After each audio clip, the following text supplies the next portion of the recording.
She did not remember a time before the dust. It lived in her hair, a fine gray silt that dulled the memory of its true color. It was a second skin, caked in the creases of her elbows and the hollows of her throat. It was the taste on her tongue when the wind turned mean across the flat, bleached plain of the town square. They had tied her to the hitching post in the center of that square, the rope coarse and biting against her wrists. Her feet, bare and bruised, were numb to the packed, sun-hardened earth. The sun was a hammer, beating down on her head, on the thin fabric of her gray shift, on the bowed line of her spine. She kept her eyes fixed on a single, dark knot in the wood of the post, a whirl like a closed eye staring back at her. To look up was to meet the gazes of the townspeople, and their stares were sharper than stones. A man named Silas had put her there. He was a man made of loud noises and sweat-stained leather, his voice a gravelly boom that declared her worthlessness to the uncaring sky. He said she was his debt, his property, a useless mouth he had been forced to feed. Now he was done with her. He spat a brown stream of tobacco juice near her feet, the splatter a dark stain on the pale ground. The crowd shifted. Some women pulled their shawls tighter, whispering behind their hands, their eyes a mix of pity and scorn. Men leaned against the storefronts, arms crossed, their faces impassive masks of mild curiosity.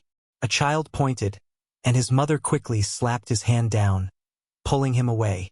They were a murmuring, shuffling beast, a single entity of judgment that rose and fell with the hot breeze. She was the spectacle, the cautionary tale, the bit of grim entertainment that broke the day's monotony. She had learned long ago that silence was a shield. It was a small, hard thing she could hold inside her, a place they could not touch. So she did not cry out, did not beg. She simply existed, tethered to the post, feeling the sun bake the grime on her skin into a brittle shell. Her own name was a forgotten stone dropped in a deep well. All she was this public shame. Then, a shadow fell over the edge of the square. It was long and thin, cast by a man who moved with a slowness that was not laziness, but deliberation. He stood apart from the others, near the water trough where the horses drank, their movements lazy and rhythmic. He wore a duster the color of the road, frayed at the cuffs and hem. His hat was pulled low, but she could see the tired lines etched around his eyes, the kind of lines carved by loss and too many empty horizons. He carried whole winters in his eyes. He did not stare at her with the same hungry curiosity as the others. He just watched. He watched Silas pace and shout. He watched the crowd lose interest, turning back to their errands. He watched the sun crawl across the sky, relentless and white. His stillness was a rock in the shifting river of the crowd. Silas, growing frustrated by the lack of offers, of any real engagement, grew louder. He strode over to her and grabbed a fistful of her ash-dusted hair, yanking her head back. A gasp, sharp and involuntary, tore from her throat. Her eyes flew open, wide with a pain that was more surprise than hurt. For a moment, her gaze shot past Silas's red, bloated face and connected with the stranger's. His eyes were not cold, she saw then. They were just quiet, filled with a profound and weary sorrow that seemed to recognize her own. Something in that silent gaze must have decided him. He pushed himself off the trough, the movement economical and sure. He did not hurry. He walked through the remaining clutch of onlookers, who parted for him as if he carried an unseen authority. He stopped a few feet from Silas. He did not address the bigger man at first. His eyes were on her, a question in them she could not decipher. "What's this about, Silas?" His voice was low, rough, like it came from under floorboards. It was not a voice used to casual conversation. Silas let go of her hair. Her head dropped forward again, the knot in the wood her only anchor. "Elias, this ain't your concern. Just settling an account. Looks more like a spectacle," Elias said. The words were flat, without judgment, a simple statement of fact. "She's worthless," Silas spat. "Owes me for her keep. Thought maybe someone might take her off my hands for a few dollars." Work off the debt. He laughed. A wet, ugly sound. No takers.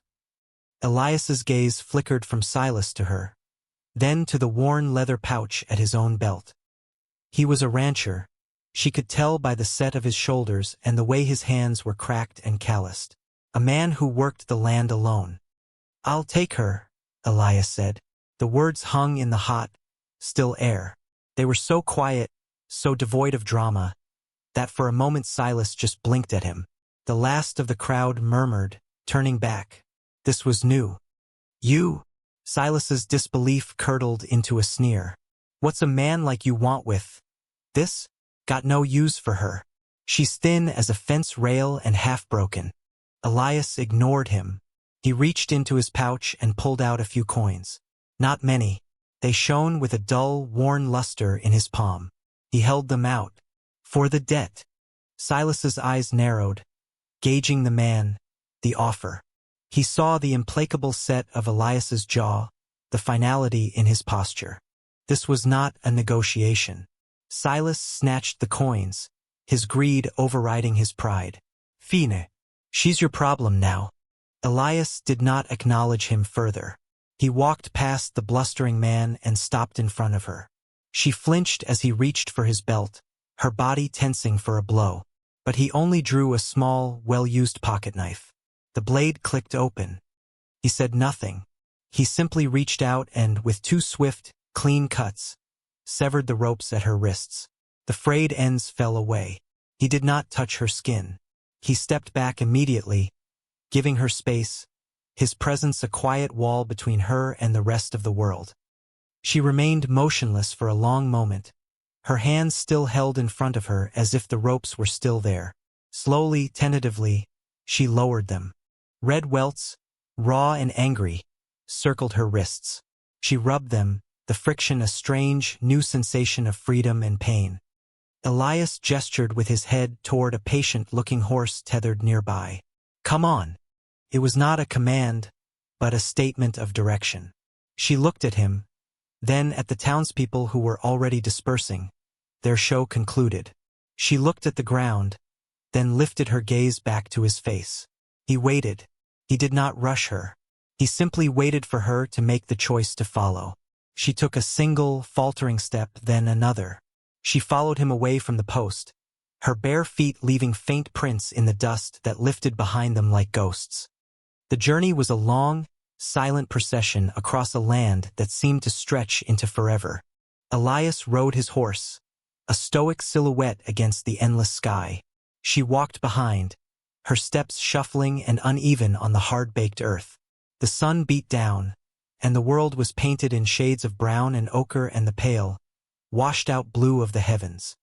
After the first hour, he stopped. He dismounted without a word and unhooked a canteen from his saddle. He held it out to her.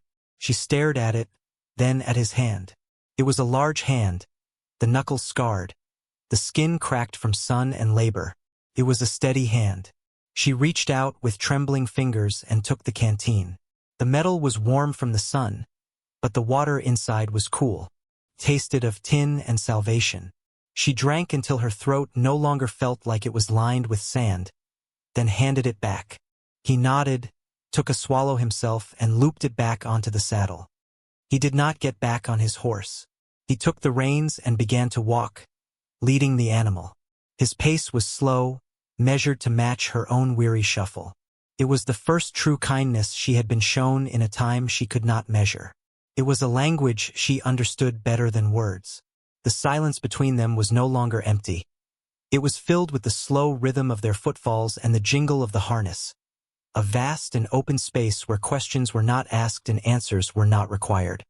They walked for what felt like days, though it was only until dusk began to bleed blood orange and violet along the western rim of the world. The air grew cooler, and a thin, lonely wind began to stir the dust. Just as she felt she could not take another step, that her legs would simply fold beneath her, a shape emerged from the gloom. It was a house, or the skeleton of one. A small, weather-beaten cabin that seemed to have grown out of the earth itself, its wood bleached to the color of bone by sun and wind. A sagging porch, a stone chimney breathing a thin ribbon of old smoke, a single window like a vacant eye. Beside it stood a barn, leaning as if tired.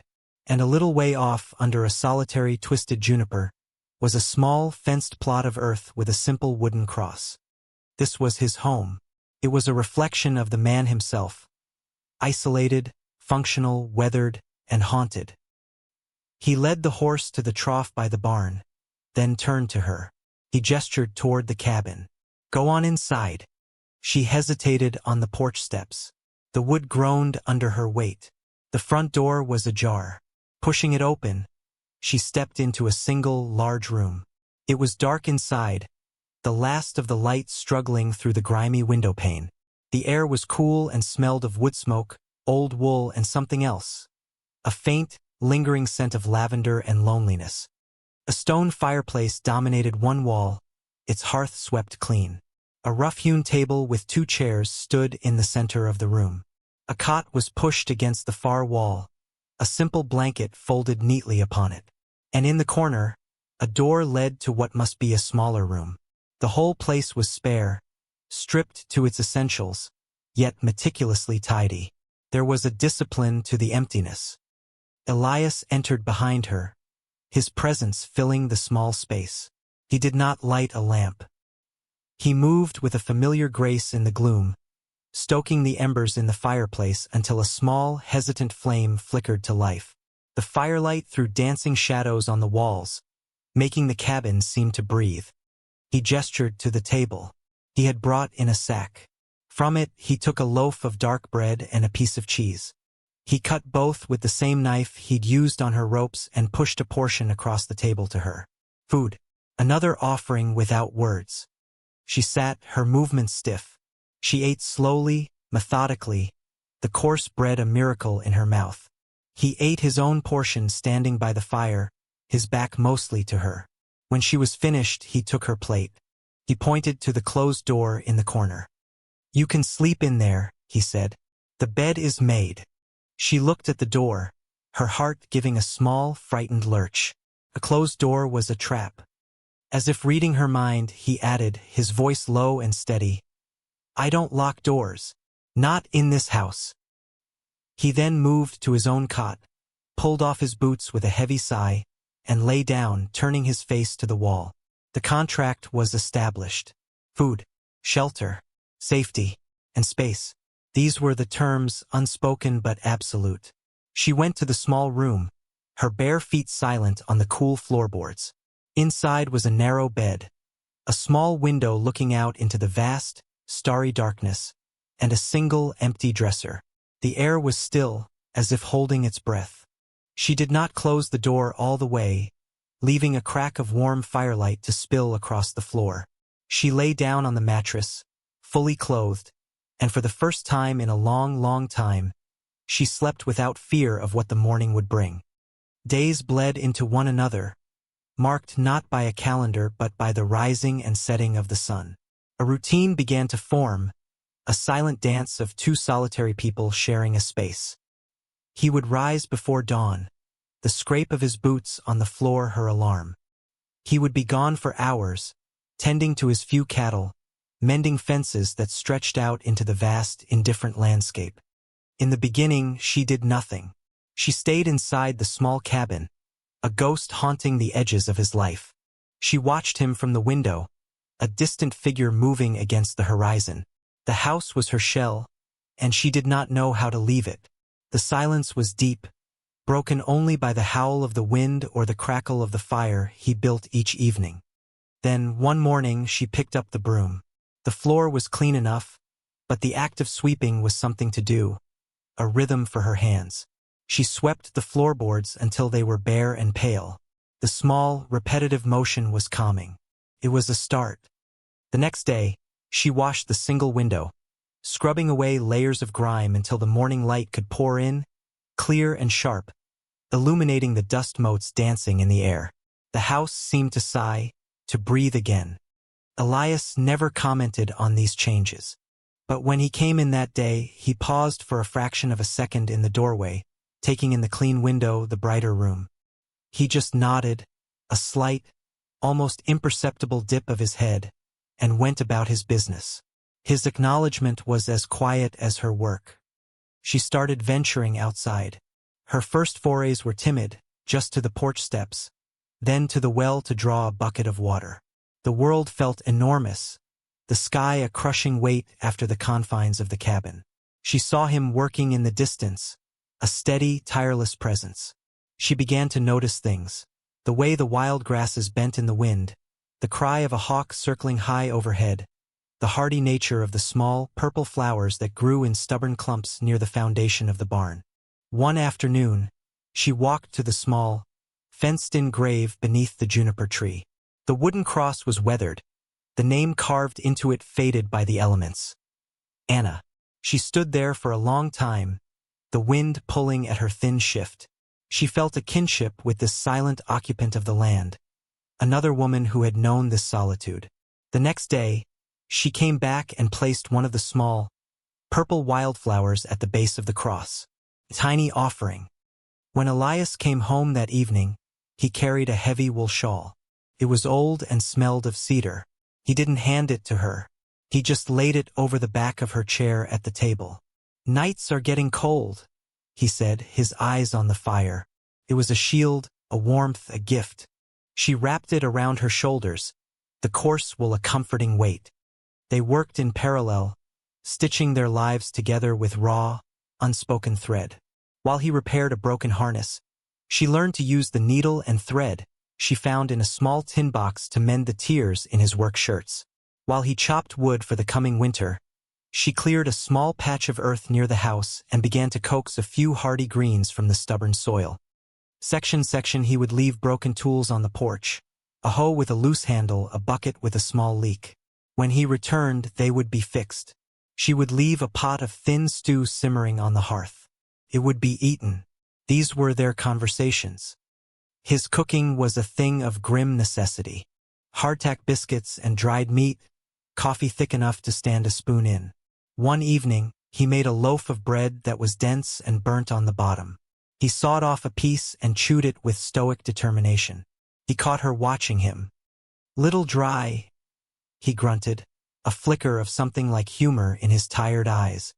The next day, using the last of the flour, she tried her hand at it. She remembered watching her mother as a child, the way she kneaded the dough, the patience in her hands. Her loaf was not perfect, but it was light and soft, the crust a golden brown. She set it on the table that evening. He sliced into it, the knife sinking in easily. He took a bite, then another. He looked at her, his expression unreadable in the firelight. "You didn't complain about mine," was all he said. The corner of his mouth twitched. It might have been a smile. A sense of peace, fragile as a web, began to settle over the small homestead. But the past was not a ghost. It was a patient predator. One night, a scream tore through the silence of the house. It was her own. She woke up thrashing, the sheets tangled around her legs, her heart a frantic bird beating against her ribs. The dream was always the same. The shouting face of Silas, the suffocating darkness of a cellar, the click of a lock. She sat bolt upright, gasping for air. The fire in the main room had burned down to embers, casting a faint, red glow. She saw a shadow move in the doorway of her room. It was Elias. He was just standing there, a dark, solid shape in the gloom. He didn't speak, didn't move closer. He was just a sentinel, guarding the boundary of her fear. After a long moment, when her breathing had quieted, he turned and went back to his cot. The next morning, the air between them was thick with the unspoken terror of the night. As they sat at the table, forcing down their breakfast in silence, she knew she had to break it. The fear was a poison, and it would kill this fragile peace if she let it fester. Her voice was a rasp, thin from disuse. "Don't lock me in." He looked up from his plate, his gaze steady. He did not ask what she meant. He seemed to understand everything. "I told you," he said, his voice softer than she had ever heard it. "I don't lock doors." She looked down at her hands, twisting in her lap. She had to know. "Why?" she whispered. "Why did you?" She couldn't finish the question. Why did you take me? Why did you cut the ropes? Why are you kind? He was silent for a long time, staring into the depths of his coffee cup. The fire crackled. The wind whispered around the eaves of the cabin. My wife, Anna, he began, his voice low and strained. Before she got sick, we were traveling to visit her sister. We stopped in a town, not unlike that one. There were men, like Silas, drunk, proud. They thought a man's wife was his possession to boast of. He paused, his knuckles turning white around his cup. I was young, hot-headed. I didn't walk away. I fought them. He took a deep, shuddering breath. When it was over, they took me to the sheriff for disturbing the peace, locked me up for the night. And Anna, they told her to wait at the hotel. She was alone. He closed his eyes. What happened to her that night? It's what made her start to fade. The sickness took her body later, but those men, they took her light. And I wasn't there. I was in a cell, listening to the lock click shut. He opened his eyes, and the winter she had seen in them was a vast, frozen sea of grief and guilt. No one should be locked in, and no one should have to stand alone while the world watches. The confession hung in the air between them, a fragile, painful bridge. She finally understood. His kindness was not charity. It was atonement. He was not saving her. He was trying to save the ghost of his wife. In that moment, seeing the depth of his own brokenness, she felt a profound and aching connection to this quiet, grieving man. She reached a hesitant hand across the table and, for the first time, laid it on his arm. He did not pull away. They sat there in the growing light, two solitary souls bound by a shared understanding of pain, the silence between them finally turning from a space of emptiness to one of comfort. The thaw came slowly, like the turning of a season. It was in the way she began to hum a tuneless little song while she worked in her garden. It was in the way he started talking to his horse a little more when he thought she wasn't listening, his voice a low rumble. The house began to feel less like a shelter and more like a home. She hung dried herbs from the rafters, their scent mingling with the wood smoke. He repaired the sagging porch step without her having to leave a broken piece of wood as a hint. One crisp autumn afternoon, as she was pulling the last of the carrots from her small garden, she saw it. A single rider on the far horizon, a black speck moving steadily toward them. It was not the lazy pace of a lost traveler. It was a rider with a purpose. A cold dread, familiar and sickening, washed over her. The past had a long memory. She stood up, wiping the dirt from her hands onto her skirt. She went to the porch and stood there watching, her body rigid. Elias was in the barn sharpening an axe blade. The rhythmic scrape of stone on steel stopped. He had seen it too. He emerged from the barn, the axe held loosely in one hand. He did not look at her, but stood beside her on the porch, his eyes fixed on the approaching figure. They waited together, a silent, unified front. The sanctuary was about to be breached. The rider was Silas. He looked different out here, away from the town that bolstered his ego. He seemed smaller, his swagger diminished by the vastness of the land. But his face, as he drew closer, was set in the same sneer of cruel confidence. He was not alone. Two other men, rough-looking and armed, rode a short distance behind him, their presence a clear threat. Silas pulled his horse to a halt a few yards from the porch, kicking up a cloud of dust. His eyes raked over her, noting the clean dress she now wore, one of Anna's which Elias had quietly left for her, and the shawl around her shoulders. He saw the way she stood, not cowering, but straight-backed. Well, Silas boomed, trying to fill the quiet space with his voice. Look what we have here. Playing house, are we? Elias stepped forward, off the porch, placing himself between Silas and her. The axe remained in his hand, held at his side, not as a threat, but as a fact. You're not welcome here, Silas. Oh, I think I am, Silas said, patting a leather satchel on his saddle. I came to collect my property. I have the bill of sale right here. The debt she owed me. Those few coins you tossed me were just a down payment on her keep. He was lying, his eyes shifty, but he said it with the conviction of a man used to being believed. She's not property, Elias said, his voice dangerously calm. She's a free woman, living on my land. Silas laughed, a harsh, barking sound. Your land? This worthless patch of dirt? And her? She's nothing. A stray I was good enough to take in. She belongs to me until her debt is paid in full. He looked directly at her, his eyes full of venom. Get your things. We're leaving. She felt a tremor run through her, the old fear coiling in her stomach. The urge to run, to hide, to become invisible was a powerful tide. She looked at Elias's back, a solid, unmoving wall of defiance. He was doing what he could not do for Anna. He was standing his ground. And in that moment, she knew she could not let him stand alone. She took a step forward, then another, until she was standing beside him, not behind him. She met Silas's gaze, her own clear and steady. The fear was still there, a cold stone in her gut, but something else was there too. A flicker of anger, of a will she did not know she possessed. It was the will to protect this man, this home, this fragile life they had built. No, she said.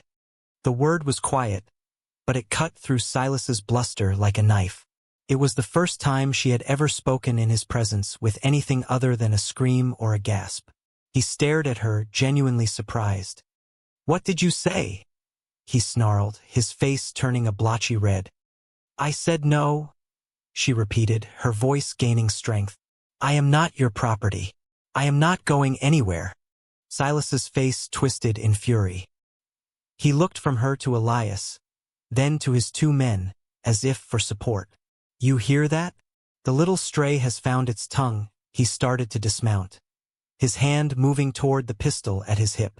I think we need to teach you both a lesson about what belongs to whom. But as his foot touched the ground, another sound joined the tense silence. It was the unmistakable click of a rifle hammer being cocked. Silas froze. His men froze. They all looked past Elias and her. She turned her head. On the rise behind their cabin stood two figures. It was old Jed, their nearest neighbor from 5 miles down the creek, a man who had only ever grunted at Elias in passing. He held a long rifle, leveled steadily at Silas's chest. Beside him stood his wife, Martha, holding a heavy iron skillet like a shield. They had seen the riders coming. They had come to stand with their own. Silas looked from the rifle to Elias's axe to the defiant set of her jaw. He saw two people who would not break. He saw neighbors who would not turn a blind eye. He saw a fight he could not easily win, and cowards only fight when the odds are overwhelmingly in their favor. His bravado crumbled, replaced by a sullen resentment. He spat on the ground. This ain't over, he muttered, but there was no conviction in it. He swung himself back into his saddle, avoiding everyone's eyes. He jerked his head at his men, and together they turned their horses and rode away, their retreat hasty and without dignity. They watched until the riders were just specks of dust again on the horizon. The silence they left behind was vast and ringing. Jed lowered his rifle, nodded once at Elias, and he and Martha turned and walked back toward their own land. No words were needed. Elias finally let out a breath he seemed to have been holding for an eternity. He turned to her, his face pale beneath its weathered tan. The axe fell from his loosened grip, thudding softly into the dirt. I was scared, he said, the admission raw and honest. I know, she whispered, her own body trembling with the aftermath of courage. Me too. He looked at her, truly looked at her, not as a debt he was repaying to the past, but as the woman standing beside him. He saw the strength in her that he had helped nurture, the resilience that was all her own. You didn't run, he said, a note of wonder in his voice. Neither did you, she replied. A new understanding passed between them, forged in the heat of that confrontation. They had not just defended a piece of land. They had defended each other. They had defended their home. He reached out and, for the first time, his touch was not for utility or accident. He gently took her hand. His palm was rough and calloused against hers, but it was warm. He held it for a long moment, a silent acknowledgement of everything that had passed between them and everything that was now possible. They went inside. The cabin felt different, safer. The fire he built that night seemed to burn brighter, pushing back the shadows with a fierce, protective glow.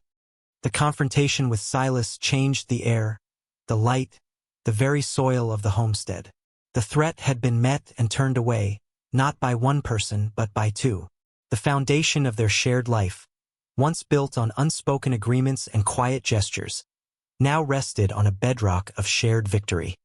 That evening, as they sat by the fire, the silence was no longer a space to be carefully navigated. It was a warm blanket. He looked at her across the flickering light, the way the flames cast dancing shadows on her face, and he realized he did not even know her name. He had taken her in, sheltered her, stood for her, but she remained an anonymous soul. "What do they call you?" he asked, his voice low. She looked into the fire, her expression distant. She shook her head slowly. "I don't remember. Or maybe he took it. He just called me girl or you." The name she was born with was a faded photograph, its features blurred beyond recognition by years of being told she was nothing. It belonged to a person who no longer existed. Elias was quiet for a long time. He thought of the light returning to the cabin through the clean window, of the determined green shoots in her garden, of the small, steady flame of her spirit that had refused to be extinguished. "Lena," he said, the name soft in the quiet room. "It means light." She looked up at him, her eyes wide. Lena. She tried the name out in the silence of her own mind. It felt new and clean, a name with no shadows clinging to it. It was a gift. It was a beginning. A small, slow smile touched her lips for the first time, a genuine smile that reached her eyes and made them shine. "Lena," she whispered, tasting the sound of it. It was hers. The next morning, a new ritual began. He took the tattered gray shift she had arrived in, the one she had kept folded away in a corner of her room. He took the frayed ropes he had cut from her wrists. Without a word, they walked outside to the small fire pit he used for burning rubbish. He laid the items inside. Lena watched as he lit a match and dropped it onto the cloth. The fabric caught, smoldering at first, then bursting into a bright, clean flame. They stood together and watched until the shift and the ropes were nothing but a pile of fine, white ash.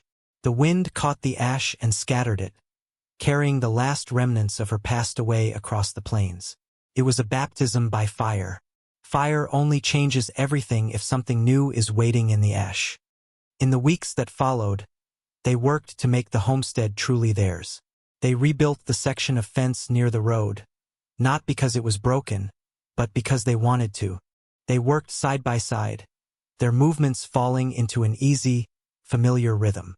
He would set the posts and she would bring him the rails.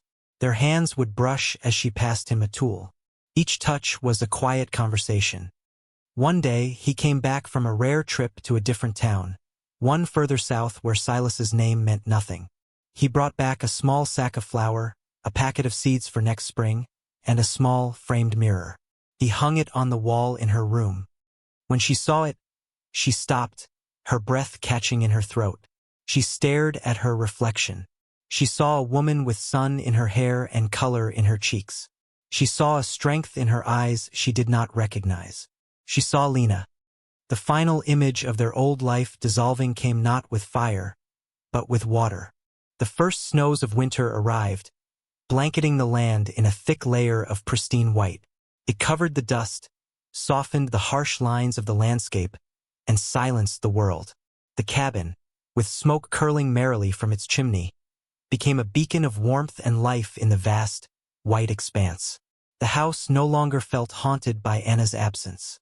Instead, it felt blessed by her memory, a place where healing was possible because of the love that had once filled it. The house, like them, was breathing again. One evening, sitting on the porch wrapped in blankets, watching the snow fall in the moonlight, she turned to him.